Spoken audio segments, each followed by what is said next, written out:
But you around this time, you started Minicraft, which is fantastic. Thank It's you. hilarious to watch. I'm not gonna lie, it's the favorite thing from you that I have watched in total. I'm I glad love to hear watching it. them. I love it. And it's nice. It's nice that people actually enjoy this because I really am only just doing this for me and her. And if they enjoy it too, that's total bonus. It's great. I love Yeah. watching the interaction. You Thanks. started streaming around this time. Yeah. You kind of got into the whole streaming thing Well, my in a first really stream, big way. my first stream was in December, and it went for 5 or 7 hours, something crazy like that. And And for some reason, you uploaded the whole thing to YouTube. well, I was doing server tours. So I did server. I wanted to make sure everybody caught those, and then I realized that I really didn't like the quality of Twitch's recording, and so I don't really want to put Twitch recordings on my YouTube unless absolutely necessary anymore. But that's just a personal thing. So I started streaming, and I have since worked out a nice little schedule that works for me. So SMB Live, I do Tuesday nights.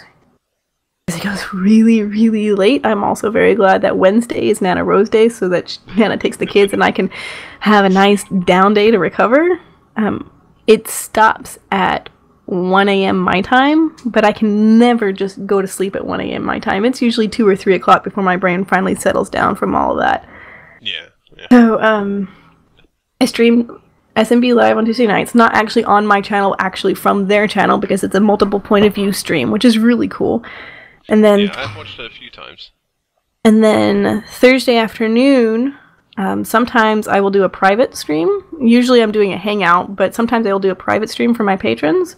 And then Thursday evening, every week from 8 to 10 my time, at Central Standard Time, I do just a standard stream. And I usually default to like Moonlight mini games. I'll build a little bit on Moonlight, show people what I'm up to. So there's kind of a spoiler sort of feel to it. I really, really love my Twitch community, and I kind of like to spoil them a little bit and share things that they don't actually catch in the videos or that, is coming out in a video. So, Aw. yeah, I love my Twitch people. They're awesome. So anyways, It is a that's fun usually what I do. community. Oh, it's fantastic.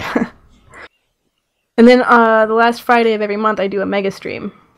Because something about that many hour stream is just... It's challenging, and it's rewarding, and it's fun, and it's crazy, and I love it. Massively draining.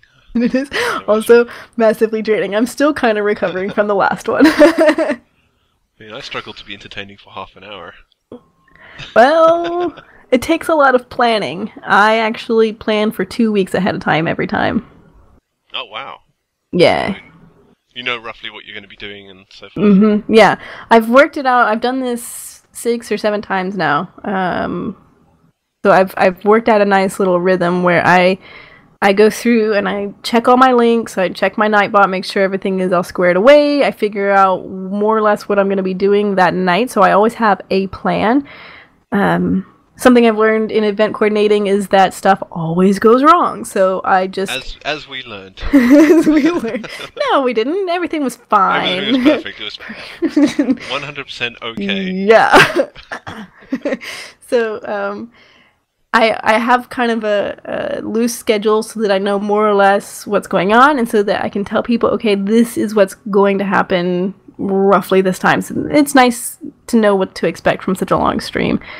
And yet I still have in the back of my head, okay, if stuff goes wrong, here's what I'm gonna do. And so it takes a lot of prep work, because sometimes there are extra graphics involved, sometimes there are other people involved that I need to coordinate and schedule with, and there's details that go behind it. Like if I'm gonna be touring their server, I need their IP, I need to make sure that I've got the right client, I need to make sure that I can actually log in ahead of time so that we don't have the whole, oh, the client's not working, or you don't have the right mod, or, Oh, God, So- preparation. oh yeah, preparation. So I plan 10 to 14 days ahead of time every single time. And it pays off. It really pays off, because once I have all that stuff aligned, I can kind of ad-lib as I go, and then I've got some fantastic mods who do a lot to help me keep things moving, so I don't have to do as much minding the chat and posting links and stuff, because I set it up and they take care of the rest. So. Yes. Yeah. Well, you have a cyborg and some other people. And Yergbot and Desi, and yeah. Yergbot is the best. She is. She's insane. And she's in nearly every stream I ever go to. Yeah, pretty much. I don't know how she manages it. She must be. She must be Time Lord. But how did you get into streaming? I mean, what started that off? To be honest, I'm not entirely sure. I think... Woke up one day and you were streaming. No, oh god. I think I learned about streaming from a stream that BOO did ages ago. He put an announcement on YouTube and said, "Hey, I'm going to be live streaming." And I was like, "Oh, live streaming." So I went and watched a little bit, and it was fun and enjoyable. And I think that's when I learned about it. But I don't know. I'm not entirely sure what made me say, I can try streaming myself. Once I got into it, though, it was all over. Streaming is definitely my thing. It's so... I like streaming more than I like recording, even though it's nice to have the YouTube videos to go back and watch. I really prefer streaming because there's minimal setup and no cleanup. You set up whatever it is you're going to do before the stream, you get on the stream, you interact with the people almost instantly. Thank you, Twitch. You interact with the people almost instantly, you get, immediate feedback, you can joke around with all your friends and show off all your builds and then be done. And then that's it. So streaming is awesome. Yeah. So I see a lot of streaming in my future, and when my schedule opens up a little bit, which I'm hoping it might do here in a couple months, when my schedule opens up a little bit, I might get to do a little bit more streaming, but, life stages and all that, when I get there, I'll get there. Yes, yeah. But you have a buddy, and I did have her on the show.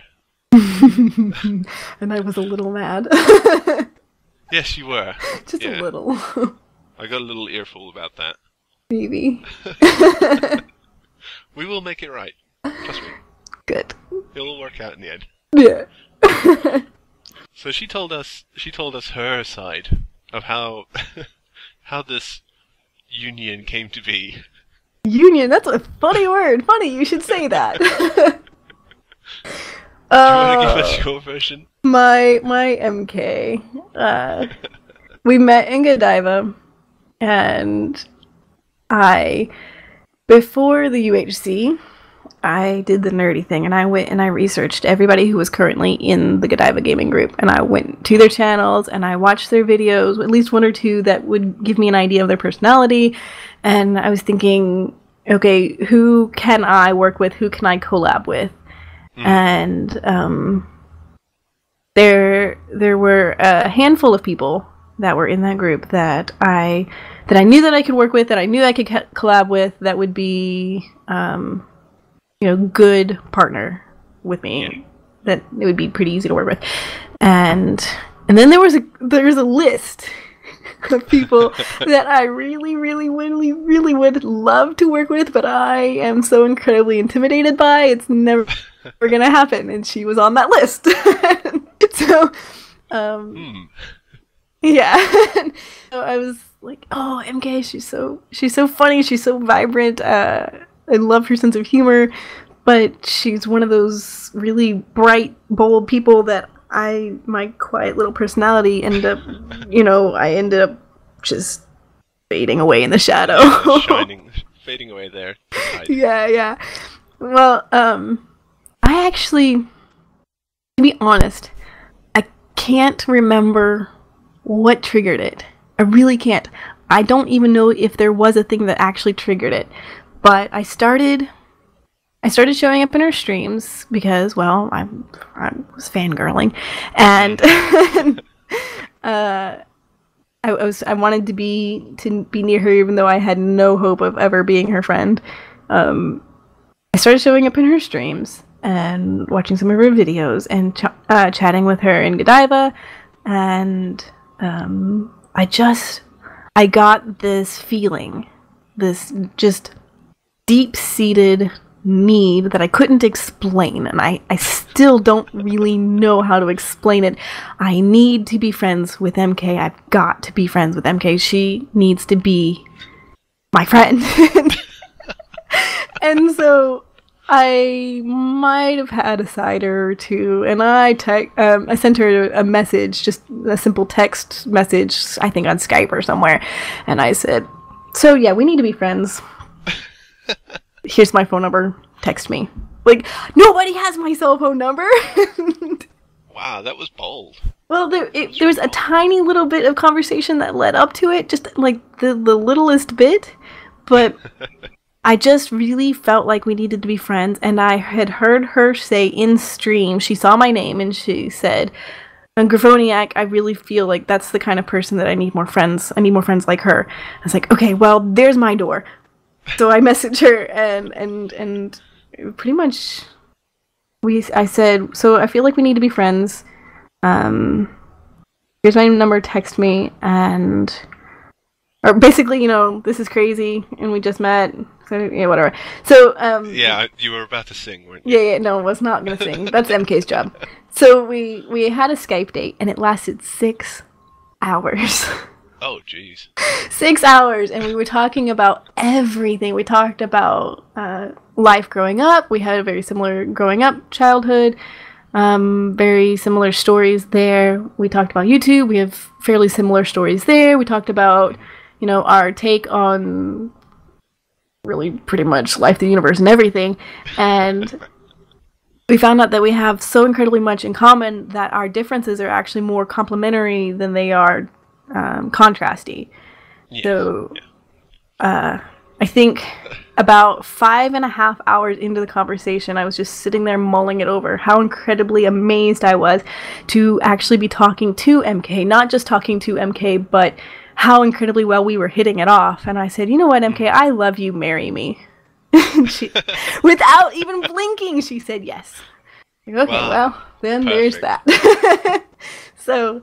So yeah, she's my internet wife, but that's not a thing, not a thing. No. No. No, but I do. I love her. We're a perfect fit. And I don't think work great together. Yeah, I don't think that I would have made it through this winter without her. To be honest. If you don't mind me just kind of dipping my toes into the deep end for just a second. Yeah, sure, go for it. I've actually got seasonal affective disorder, so yep. The winters are really, really tough for me. And typically, I've come a long way. It's been 9 years now. 9 years since I came out of the worst depression, and I've been able to more or less manage on my own since. With lifestyle and keeping a positive attitude, keeping a more or less proper diet, plus Dr. Pepper. And, so it's been more or less manageable, but this last winter was surprisingly very, very difficult. And it was a long one. It was a very long one, and it was very dark, and my husband traveled just about every other week, it seemed. And I had two babies, and it was kind of a tail end of postpartum depression that never really went away, that just continued to grow and aggravate.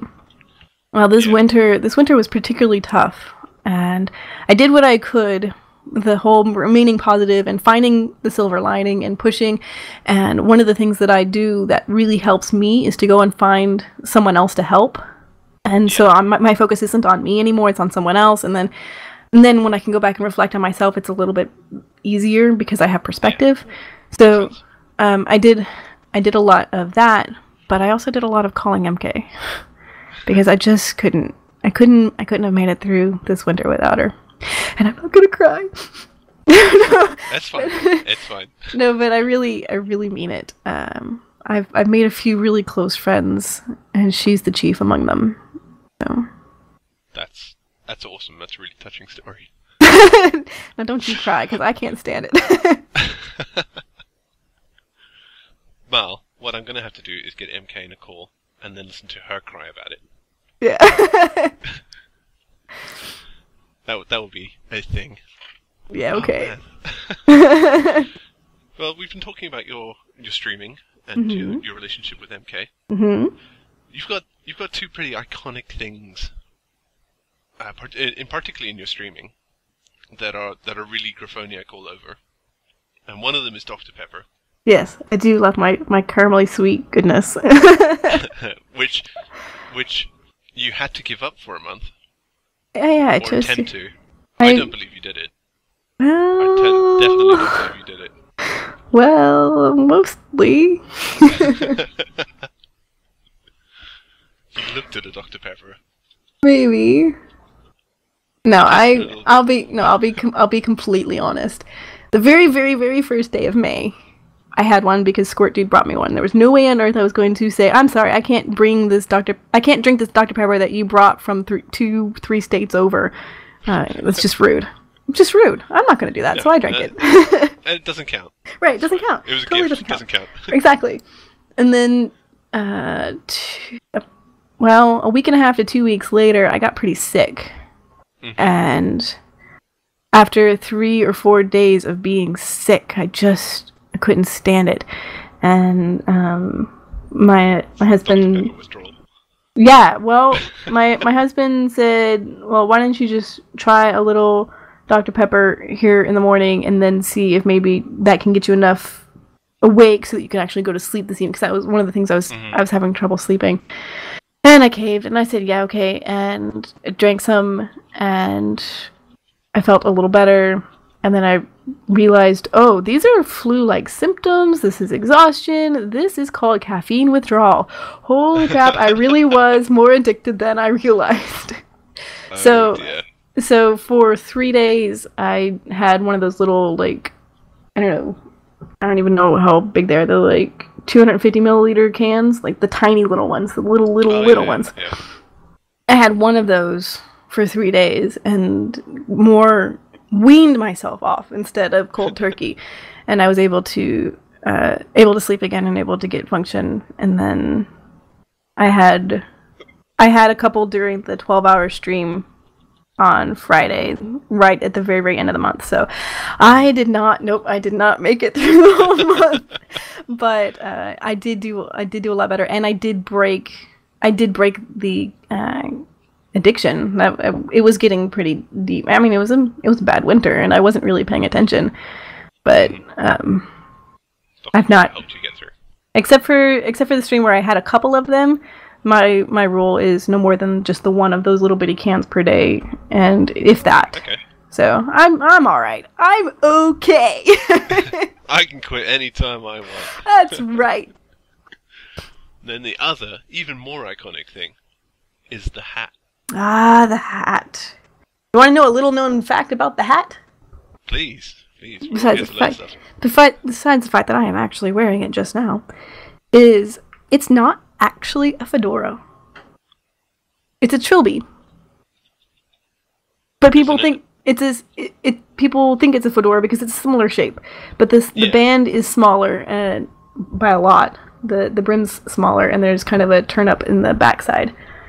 But it's a trilby. But I let it be a fedora because fedora is what everybody knows. So.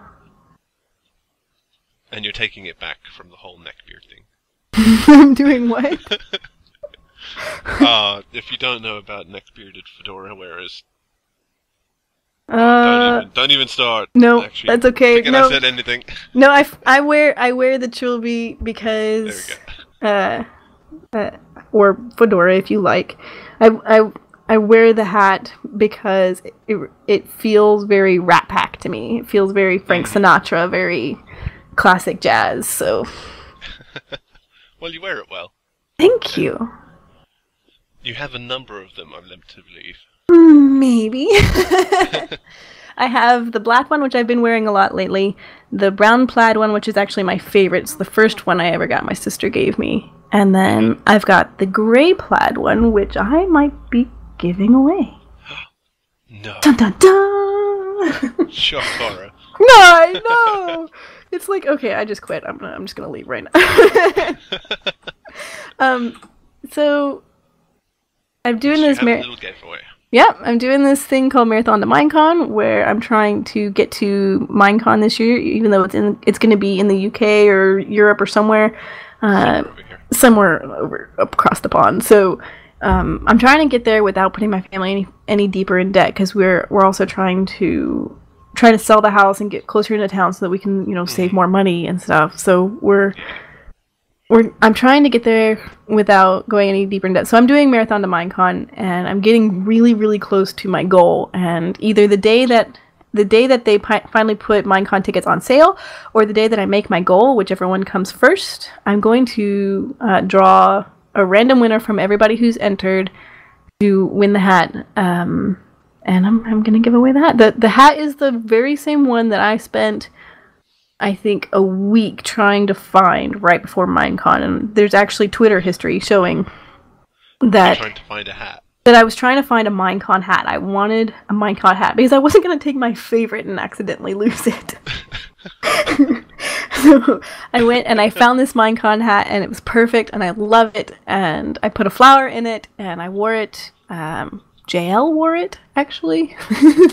It has touched famous YouTubers. Yes, Doc nearly knocked it off my head twice because he had to bend, like in half to come down to my level to talk to me. Right. He is fairly tall. No, I'm barely not. And it's the same hat that you can see in the aforementioned Hug a Dinner Bone, How to Hug a Dinner Bone video. So it's the very same one. It's the one that I became known for. Oh, it's the girl in the hat. That's right. So I'm going to be giving it away. But fear not, I found a backup. Because it's such a great hat. But the official one, the one that I actually wore, I set it aside so that I don't accidentally get the two mixed up. It's set aside and waiting. There are several people who've entered. It's basically $10 per entry, and then I'll feed the names and however many entries they have into a randomizer and draw it. And I'm gonna go away my hat. I really am gonna cry. Well, make sure you include a message to tell them that they have to look after it properly. Yes, and they have to. It needs to be kept. Yes, it needs to be. It's a piece of my history. A condition on winning then has to be a Twitter picture. Or something. Yes, absolutely, must do. Or a video. That would be good. Even better. I think I've entered. Yeah, I do believe it is there. Quite possibly. Good luck. You've got some fierce competition. Yeah, I can imagine. Because you're quite close to your goal now, so... Yeah, I am quite close to my goal, and not everybody has entered, but I'm actually quite surprised and delighted that there's so much interaction with that little contest. I didn't actually expect a whole lot of interest, but... No, it's good. I mean, people are getting something, and you're going to go to Minecon, which would be awesome. It's going to be awesome. That I'll get to see you there. And I'll have another hat. Yes. Another Minecon hat. That'd be interesting. Yeah. Will it be similar in appearance? Oh, it's likely to be the same style. I very much like the Trilby style. I do have a few Newsboy caps, but I'm more... Right, they're not quite the same, and people won't recognize me. So it has to be the fedora type shape. And you probably won't be going as press either, so the little slip of paper in it wouldn't be appropriate. No, although it is tempting. I've always wanted to have a press slip of paper in the I am a writer. I could play a journalist for a day. Well, you could give it a go. But I suspect your time is probably going to be taken up by quite a large number of people. Well, I would be surprised but delighted. I think the hardest part actually about making it to Minecon this year last year I was nobody. Nobody knew me. This year I've got so many friends. So many friends. And a lot of them are there in the UK that are saying, hey, if it's anywhere near here, I will go. And it's going to be my only opportunity to meet them. So my problem is going to be getting over there. And then I'm going to want to spend the entire time meeting these people and becoming IRL friends with these people that I hang out with online all the time. And I'm not going to have enough time. No, it is a real problem. It's a very serious problem. Very, very serious. Well, it just means that everybody has to go. Yeah. That's just it. Also means that I need to, keep saving money to see if I can stay just a little longer. That would be pretty awesome. A little longer. I imagine people would be able... Some people that you do know might be willing to put you up, but... Yeah, it is... Yeah, and it does depend on where it's being held. Yeah. I'm personally holding out for London. So, that would be nice. I'd love to go back to London. If you're watching... Hint, hint, nudge, nudge. London. Not Birmingham. London. Or any other country. Just... London. London is its own country. Almost, technically. Almost, kind of. Not really. I've been once. Really? Mm-hmm. When was that? 3-day layover in 2006. Oh, okay. My school required an internship for my senior project, my final year of uni, and my mom is a missionary, and she goes regularly to Nairobi, Kenya, and surrounding areas. And she said that there's a little radio station there that was wanting to build up its website, and if I would come with her, I could write for their website, and then we could, have a international trip together. And it was a blast. We went 2 weeks. That sounds cool. I went with her out in the field for a week so that I'd have stuff to write about, and she worked a lot with orphans and some local schools and churches. And that particular trip, she was just working with the kids, but sometimes they go and build houses too. So. Then the second week I spent writing for the radio station, and on our way back we had a 3-day layover just outside London. So you were in Heathrow? We actually used both airports at one point. Okay. We had to shuttle from one to the other at one point. Oh wow, that sounds really fun. Oh, it was a blast.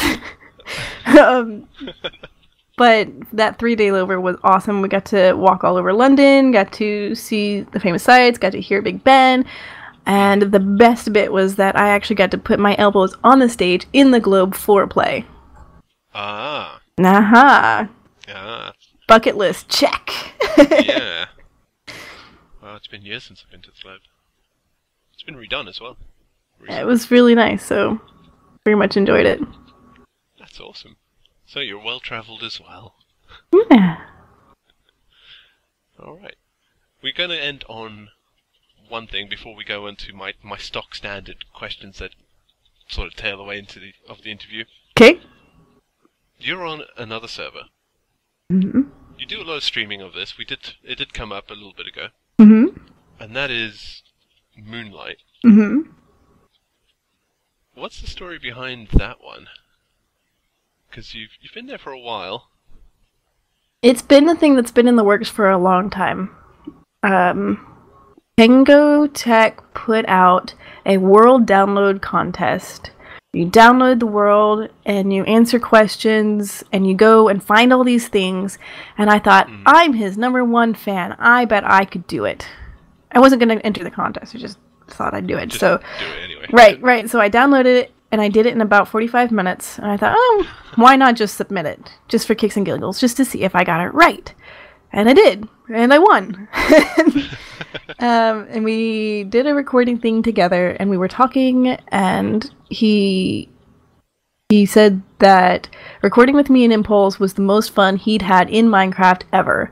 He wanted more. So within a couple weeks, he and Impulse started talking, and he wanted to start a server, and they wanted me on it, and they wanted ZApp on it, and I, of course, said yes. Yeah, of course. Because I'd already played with, at that point, by the time he asked, I'd already played with all three, and I knew that we had fantastic chemistry, really enjoyed it, and I wanted more. And since they were offering me the chance to actually play with them on a regular basis, and they weren't looking at my YouTube numbers, which at that point were even lower than they currently are, I knew that kind of opportunity was not going to come around again. So even though I had to turn down Red Cube, which killed me because I had so many friends there.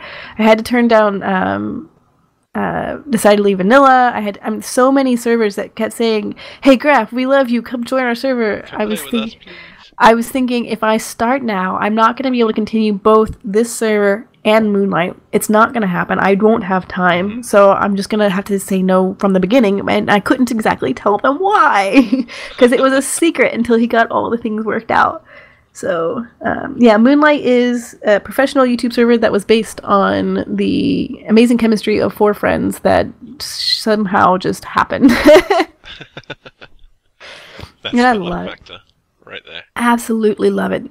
It's been a load of fun working with these guys and playing with these guys, and every chance we get to either collab for actual recording or just to build a thing, it's just a blast. It's as though this is what I'm meant to be doing as far as Minecraft YouTube is going. So love it. Plus, I'm getting really good at building.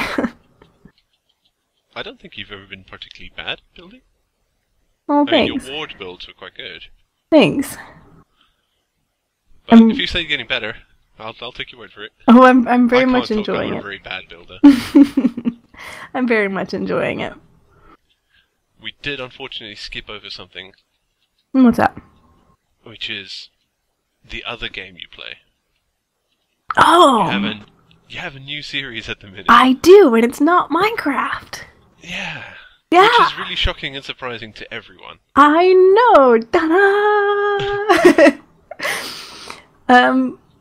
MK and I were hanging out in call one day, and I don't know, we were going through our Steam games or something, and I said, well, I have Portal, but I'm saving that for, I don't know, a special occasion, because this is a game I've wanted to play for years. I finally have it, but now I want to make it a special thing, maybe play it with somebody, record it or something. And she says, me too! I have Portal too, and I've been kind of saving it. And I said, oh, well then let's do. So we were both saving it for that someone special. We were saving it for our someone special. Aww. So we played Portal 1 together at the same time in a Skype call so that we could, yell at Gladys.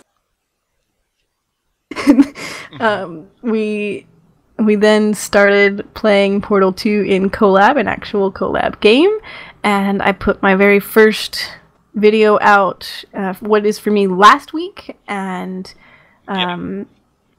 today, when you and I are talking, the second episode comes out, and the third one will be the following Wednesday, every Wednesday, 1 p.m. Central Standard Time every week, and it has been so much fun. We're terrible at this game, but it's a blast. And I had to comment on what was my favourite moment on the whole thing there. Oh, what was it? It was just you guys were doing one of the laser puzzles. Uh-huh. And you just got it all sorted, and then MK moves the box. And you just sound, broke it. Yes. Oh, and you broke the game. I remember that moment. She sets it down and it's too low. Yeah. Or she turns or it's off to the angle or something. Sorry, you just sound so defeated. We worked this whole thing out, and I absolutely love working with her. When we're playing, I use Playcloth to record, and so as you'll see in the first 2 episodes, it actually have the overlay on because I forgot to do don't show it in the video. Anyways, so yeah. I have the overlays so that I can keep track of the time, and I'm really, really glad I did that, because when I'm in game with her, it's as though nothing exists but us in the game, and it's, I don't know, it's very, very absorbing. Yeah. Yeah, I mean that's what happens when you're having fun. Blast. I'm going through withdrawal now. Thanks for reminding me. Because I can't play again with her until next week. Oh no! Yeah, between my schedule and the kids and her new full-time YouTube schedule, it's hard to collab. But next week, I can make it next week. Sure. Well, the next episode's gonna come out here in like 3 minutes, so I'm gonna go and rewatch it as soon as we're done here. You get your fix. Yeah, I'll go get my fix. All right. Well, we'll have to wrap up then. Yeah, I guess so. I kind of got things to do now. I gotta go watch myself be funny. Okay, well, and I always end the show in with a almost set series of questions. Okay. And it's really about you getting the opportunity to big up other YouTubers that you watch, or good. people that you know, and preferably, I prefer if people keep it to the sort of smaller YouTubers. I'm all about that. Really large people don't really need the help anymore. I'm all about that. I mean, hello, hug a YouTuber. My name is Graph. So, exactly. I thought this would be perfect for you. Thanks.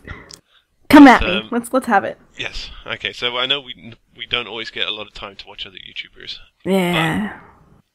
If you can give me some YouTube channels that you particularly watch or enjoy, who you don't think have quite received the recognition that they deserve. Well, there are several. Oh gosh, we could be here for hours. Well, if you have more, let's take the top. Let's take the top 3. Okay, well, I'll give you. I don't know that there's a top 3 because it'll just be the 3 off the top of my head because they're the ones I'm thinking about at the moment. And then if you want more, just go to my page because I have Graph's current addictions list on the side. I'll grab it all from there as well. And there you go. Well, there are two in mind immediately because they've just put out their very first videos. Wow. The YouTube noobs, total YouTube noobs. They are Dot83 and Secret Agent Maya. You should recognize those names from Twitter, yeah. I might just recognize them. Oh yeah. My goodness, I did not realize. Mm-hmm. Yep, they've taken part in this month's MHC, the Michael Deering Ultra Hardcore Challenge, and they have committed to recording the adventure and putting it up on YouTube, and I'm so proud of them. Just fantastic. 2 extremely quiet, extremely shy people actually putting themselves out on YouTube. I'm very proud of them. And it's a lot of fun to watch, too, and the chemistry between them is really sweet, so... I will have to check that out, for sure. And there'll be links down below. Yep, down below.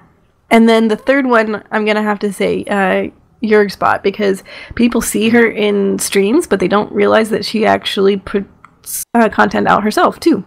So yes, she does. Jurg needs the support. As much support as she does in this community, that lady face needs some support.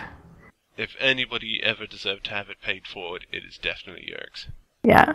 And then I could just go on, let's see. So much work. Desi and Toby. I mean, there are a lot of people that are my very active support system, and they deserve a lot more attention than they get. But if you'll we'll have to generate a list. Yeah, if you'll just follow me on Twitter, you'll see who I support. I try to go through and like a video every now and then, or retweet, or I never retweet on request. It's just a thing. I don't do it. But so if you see a retweet, this is of my own volition. And also favorites. I don't have any sort of Twitter bot. I do all of that interaction myself. So everything is intentional, and I try to support the little guy as much as I can. Awesome. Well, that is the best possible thing. That's. I mean, I'm not a big YouTuber myself yet. Well, neither am I, technically. Yeah, okay. Orders of magnitude. Well, but I'm all about helping people get bigger, get more recognition for the work they put in, because it's not easy. YouTube is most certainly not easy. No, it really isn't. Anybody who ever tells you that it is has no idea what they're talking about. No, they really don't. The amount of work and the amount of drama for something that is at its core simply just entertainment, it can be quite unreal. But if you keep the right perspective and you keep the right attitude about it, it can still be very, very rewarding. Definitely. And because I know you primarily play Minecraft, Mm-hmm. and you've only just released videos for Portal. Mm-hmm. Are there any other games that you generally play? I mean, do you sort of limit it yourself? Oh, in my off hours, I'll play one of the Age of series, Age of Mythology being my favorite. Okay. I'll play Worms, Worms Armageddon, or Oh my god. I haven't played Worms in ages. it's such a classic. I actually sometimes will play that on the Xbox with my sister, so it's kind of a way to connect with her after we've moved apart. And I'll play. I've got a fistful of games on Steam that I'll just derp about and play around. I do sometimes return to console though, and I'll play a lot of the old NES games. NES, Super That's NES, one of my N64. favorite things. Yeah. I play a lot of older NES and Super Okay, NES games. favorite NES game, go. NES game? Yeah. Legend of Cage. It's Oh. really old and obscure, Nice. but that is one of my favorites. I've never actually been able to beat it. Mine's really nerdy. You ready? Yep, go for it. Tetris. Oh, well. Old Tetris. With Oh, wow, classical music. Yes. Yes. I remember owning that. That was my mom's game. That's actually part of why it's my favorite, was that my mom was a gamer too. Most people wouldn't believe that. I'm, just shy of 30, but my mom's a gamer. So they got NES about a year after it was released, I think. I think I was about a year old at the time that they got it. So yeah, I'm same age as NES. And I like how I just kind of slipped that under. So my mom got the console when it was about a year old, and I remember growing up, when she had downtime, she'd be playing Tetris, and she was good. I never did beat her high score, and I tried. Really did. Man. Yeah, she was really good. That Tetris was her thing. So it's kind of a sentimental thing. Tetris. Old school NES Tetris. God, I remember that. I think I might go play that now. After I watch my new Portal. Yes. Yes. Okay. And one final thing. This is just a quick plug for you, because you do plug DJ quite a lot. Oh yeah. And there's a particular room Mm-hmm. that you pick up quite often. Yep. The Boom Swing Cabaret. Yes. Yeah. So I actually found these people from Turntable before Turntable went all non-community based, and I've been with this group of people for about 2 years now, and we all play a similar style, and the basic way to explain it is jazz swing meets club beats. Yep. It's the best, simplest way to explain it. So it's called Boom Swing, and we play boom swing and electro swing and just straight jazz, and we have special hours throughout the week if people are paying attention and active. And Fridays are usually very active, because on Friday afternoons it's free for all. You can play whatever you want. So people really love that. It's a nice break from the same style over and over. But I'm in the Boom Swing Cabaret pretty much 24/7. I'd been in the group so long that they kind of made me one of the leaders. So I just leave my little avatar AFK, so the music is always going. It is pretty awesome. I like it. That's one of my favorite things about your Twitch channel. Thanks. Yeah, people really talk about that. They really talk about my music a lot. They're like, this is not the standard music that we hear when we go to people's streams. And No, it most definitely isn't. no, I really quite like Boom Swing. It's awesome music. Alright, and I think that actually does bring us to the end, which is Wow. a shame, because It's a shame. could keep going for quite some time. I quite enjoyed this. It was a lovely little chat. Thank you. Yeah, it was fun.